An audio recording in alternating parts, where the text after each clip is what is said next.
Hello and welcome back. Dear learners, in our previous lessons we have talked about the origin of the Russian language, the nature and structure of the Russian language. We have also introduced you to the Russian alphabet, and in Russian alphabet we have discussed about 33 letters. In its 33 letters we have 21 consonants, 10 vowels and 2 signs. With the help of certain examples, now we are able to identify them and pronounce them in a correct and efficient manner. We have also attempted to make you understand the exact pronunciation of these vowels and consonants when combined together. While combining the consonants vowels together, we have also a huge number of words. These words and expressions which are being used in our day-to-day communication in Russian is supplemented by the usage of verbs. These verbs, which are further classified into different categories depending upon their ending, are being used in the form of texts. In the previous sessions, when we talked about the usage of these verbs in their conjugated forms, we have seen the usage of personal pronouns, and according to that we have seen that how these verbs are being conjugated and used in different settings. Dear learners, we have also discussed about the basic rule of the agreement between the endings of adjectives and nouns. That is why according to their gender, the endings of adjectives are qualified with the nouns. We have also seen that how the ending of these adjectives are used with kakoi, kakaya, kakoe and kakie according to their gender and when used in plural forms. Dear learners, in this lesson we are going to learn about more regarding the endings of these adjectives and nouns as well as the conjugation of verbs in Russian. Since we have talked about the usage of dialogues and text in Russian, so that you will be able to understand the exact meaning and expression of sentences in Russian in a better and efficient manner. In this lesson, we will be having a few more such text. We will also be discussing about Moscow, the capital of Russia. So, shall we go ahead? The first title of the dialogue here is Razgovor, means a conversation. Please pay attention to the verbs, conjugated forms and pronunciation. Mushina, как тебя зовут? Here in Russian, as we have just learned a new word, женщина, which means woman, we have мужчина, which means man. Please remember that. Мужчина, как тебя зовут? Мальчик. Меня зовут Саша. Мужчина, сколько тебе лет? Мальчик, which means little boy or a young boy. Мне 10 лет. Мужчина, где ты живешь? Where do you live?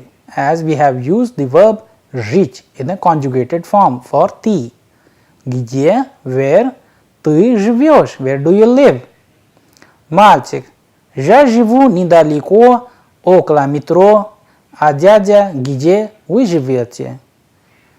Мальчик or the young boy is asking the man as his uncle. А дядя, где вы живете? Where do you live?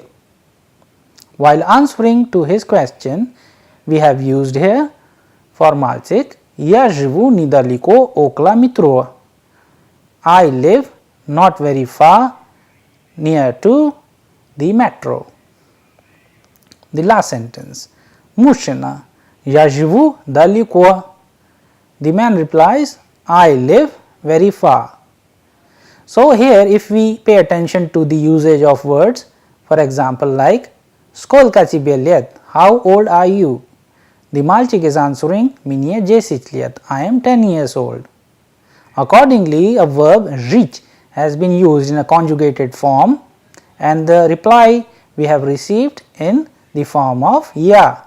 Я живу, ты живешь, он она живет, мы живем, вы живете, and они живут. So accordingly here we have two forms of жить in a conjugated form, я and we. Please pay attention to the pronunciation and the meaning of the sentence. Я живу недалеко, I live not far, because далеко means far. Whenever we are adding near далеко, it means not far. Dear learners, with the help of these sentences which you have just learned, you can again make your own simple sentences and use in a dialogue form. You can also practice such dialogues with your friends and family members while learning Russian language. It is going to help you a lot. Let us go to the next section. Dear learners, as we have discussed about that we will be discussing a text on Moscow, the capital of Russia. Since Moscow is the capital of Russia, it has great importance for learners of Russia, because as I believe that after completing the course you will be eager to go to Russia and speak Russian. Please pay attention to the words and expressions here and pay attention to the factual information you are going to get about in this text. The title of the text is Moskva or the Moscow. Москва – это столица России. Moscow is the capital of Russia. Это большой и зеленый город. This is a big and green city. Тут есть высокие красивые здания. Here we have high, tall, beautiful buildings. Широкие улицы, wide roads or wide streets you can use. Большие парки и площади, big parks and squares. В центре Москвы находится Красная площадь. At the center of Moscow, the Red Square is situated. Or you can construct your own sentence like, the Red Square is situated at the center of Moscow. Кремль и мавзолей Ленина как раз находятся тут. The Kremlin as well as the mausoleum of Lenin also situated here. Москва не только политическая, но и также культурная столица России. Moscow not only the political but as well as the cultural capital of Russia. Let us go to the next paragraph. Please pay attention to the verbs conjugations and pronunciations as well as the usage of words and expressions in this text. Paragraph 2. Тут есть известные музеи. Here it has famous museums, театры, theatres, галереи, galleries, библиотеки, libraries, институты, institutes и университеты and universities. Знаменитый Большой театр находится в Москве. The famous Большой theater also situated in Moscow. Москва довольно древний город. Moscow is an old city. Тут жили и работали великие русские писатели. Here lived and worked the famous Russian writers. Поэты, драматурги и художники, ученые, as well as famous poets, dramatists, artists and scientists also lived here and worked here. Let us go to the next paragraph. Москва также крупный промышленный город. Moscow is also a huge industrial city. Тут есть большие заводы и фабрики. Here it has big plants and factories. Но юго-западе Москвы находится Московский государственный университет МГУ. In the southwest of Moscow, Moscow State University is situated, or famously called МГУ. Это самый крупный университет в России. This is the biggest university in Russia. Please pay attention to the next paragraph now. В Москве есть разные виды транспорта. In Moscow, we have different types of transport. Metro, tramway, trolleybus, автобус и такси. The various types of transport in Russia, in Moscow, as metro, trams, trolleybus and buses as well as taxis are used.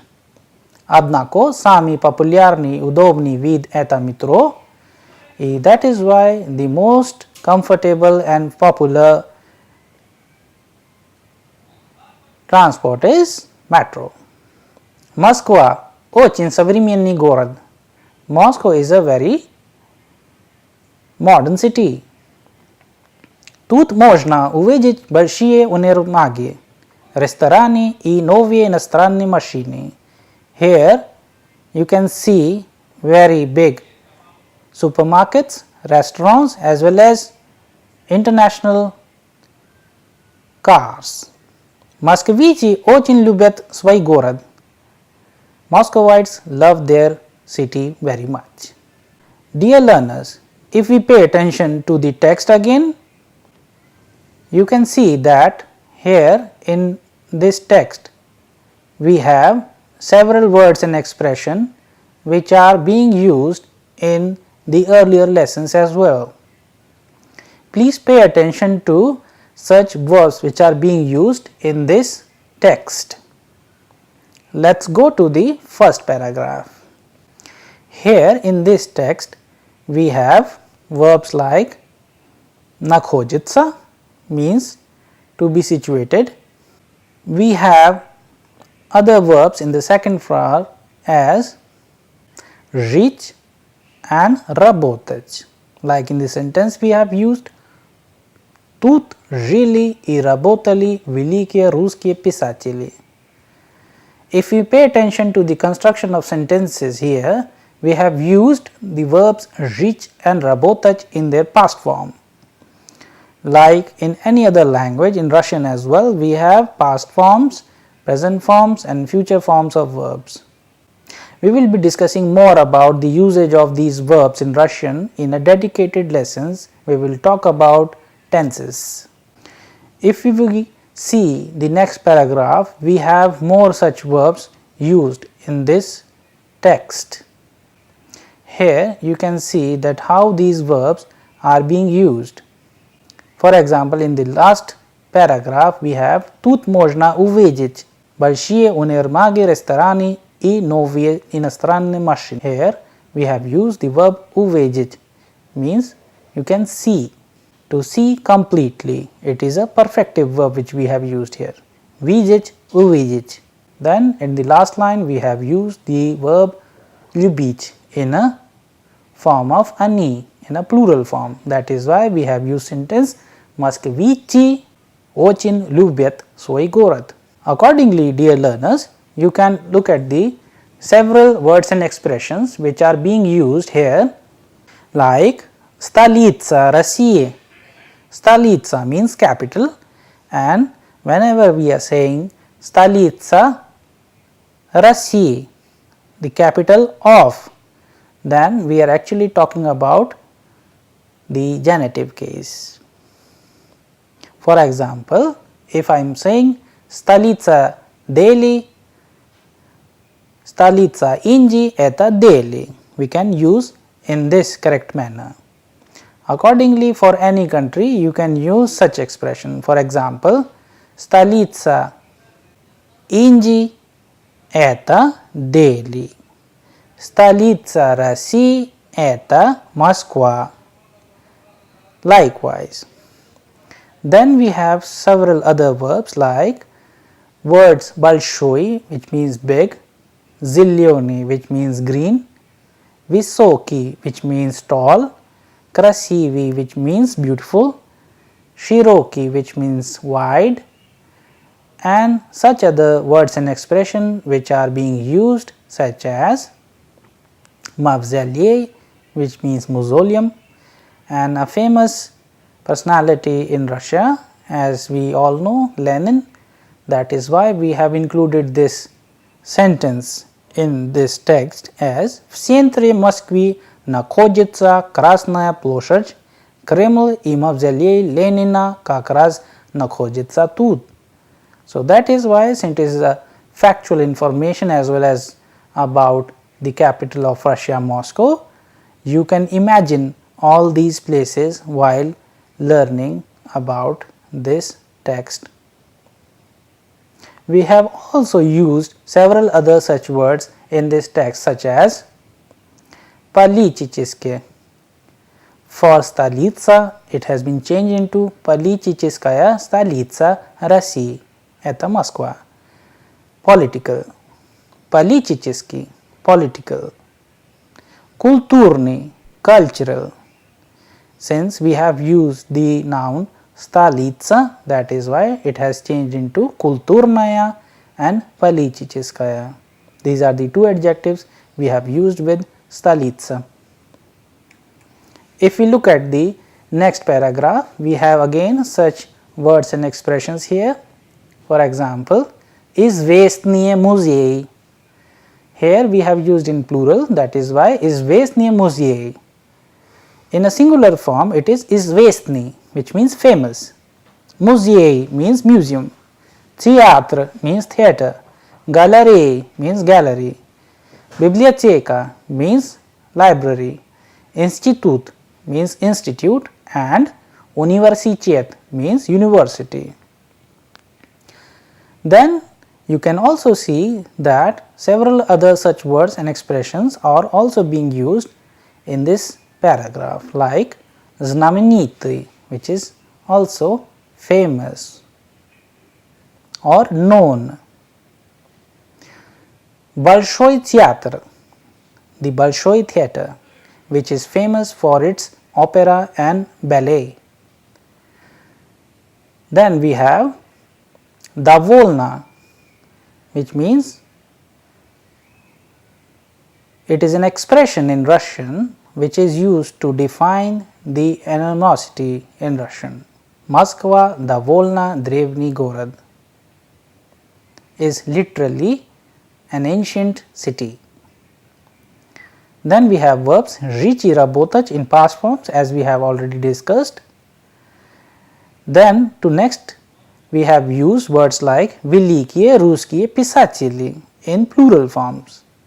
Let's learn them in singular. Великий means great, русский Russian, писатель writer, поэт poet, драматург dramatist, художник artist, and ученый scientist. If we pay attention to the paragraphs next to the previous one, we have again such words and expressions in the text, such as Москва также крупный промышленный город. Крупный means huge, big. Промышленный means industrial, and город means city, as you already know. Then in the next line, if you pay attention, that we have two more new Russian words here, заводы и фабрики. Завод means plant, industrial plant, and фабрики means factory. Then for directions, as in Russian, we have sever for north, yug for south, vostok for east, and zapad for west. На юго-западе, on southwest Moscow, находится Moskovsky Государственный университет. Here we have used Государственный, which means state. Государство, it is a noun which means state.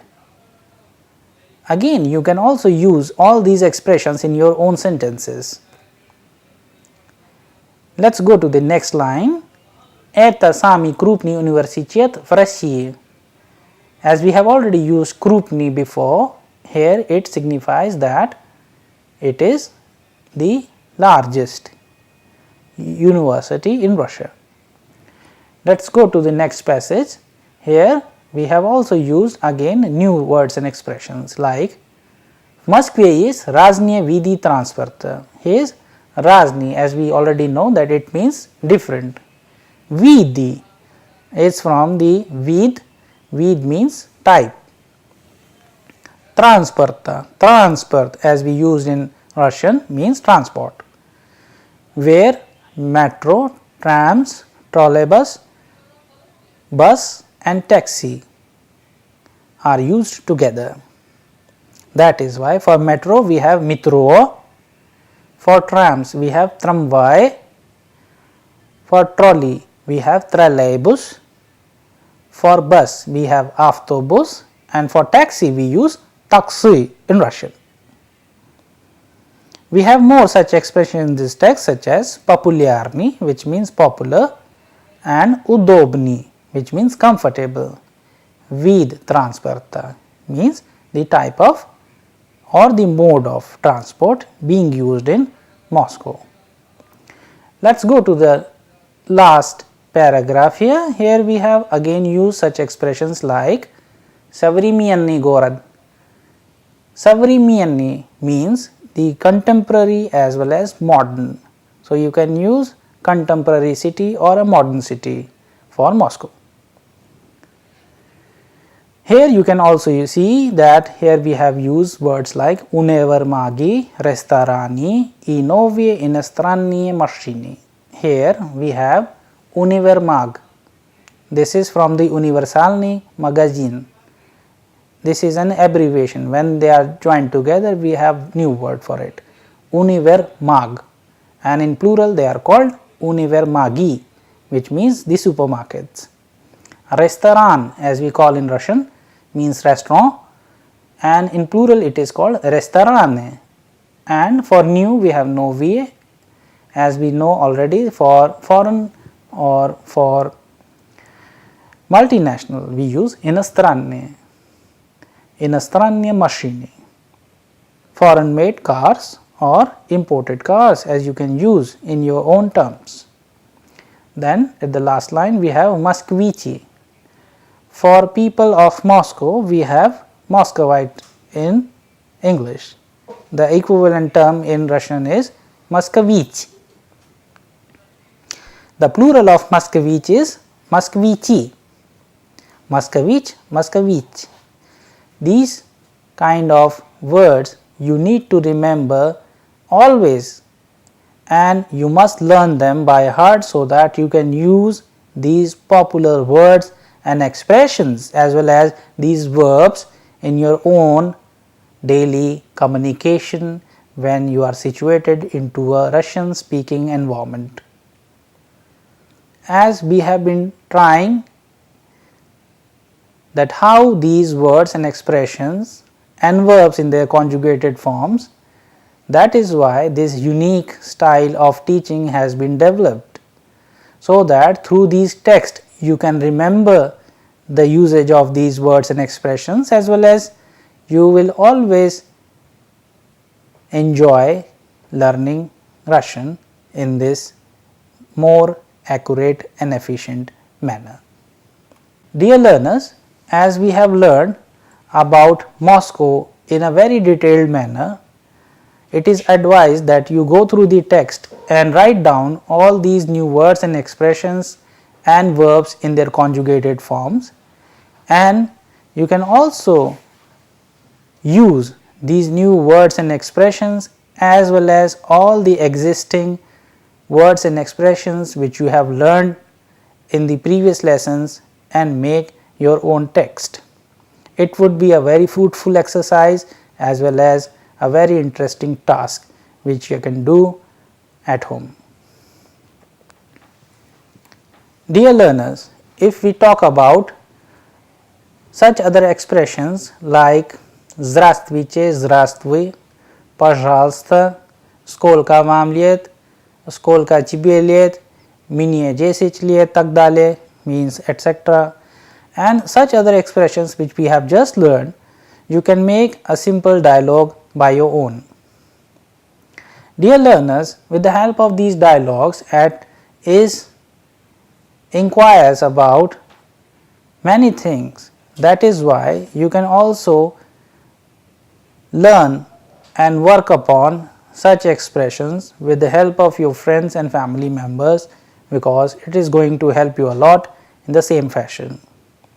We will be discussing more about the usage of such words, expressions and verbs in their conjugated forms in the next lesson, while having more such text of high interest, because these interesting text and lessons which we are going to discuss about will benefit you in a more accurate manner, as well as it would help you to communicate in Russian slowly but in a very important and efficient manner. Here we will conclude this session, and in the next lesson we will be talking about the verb conjugations as well, and we will be discussing more about such new other Russian words, verbs and expressions. Thank you.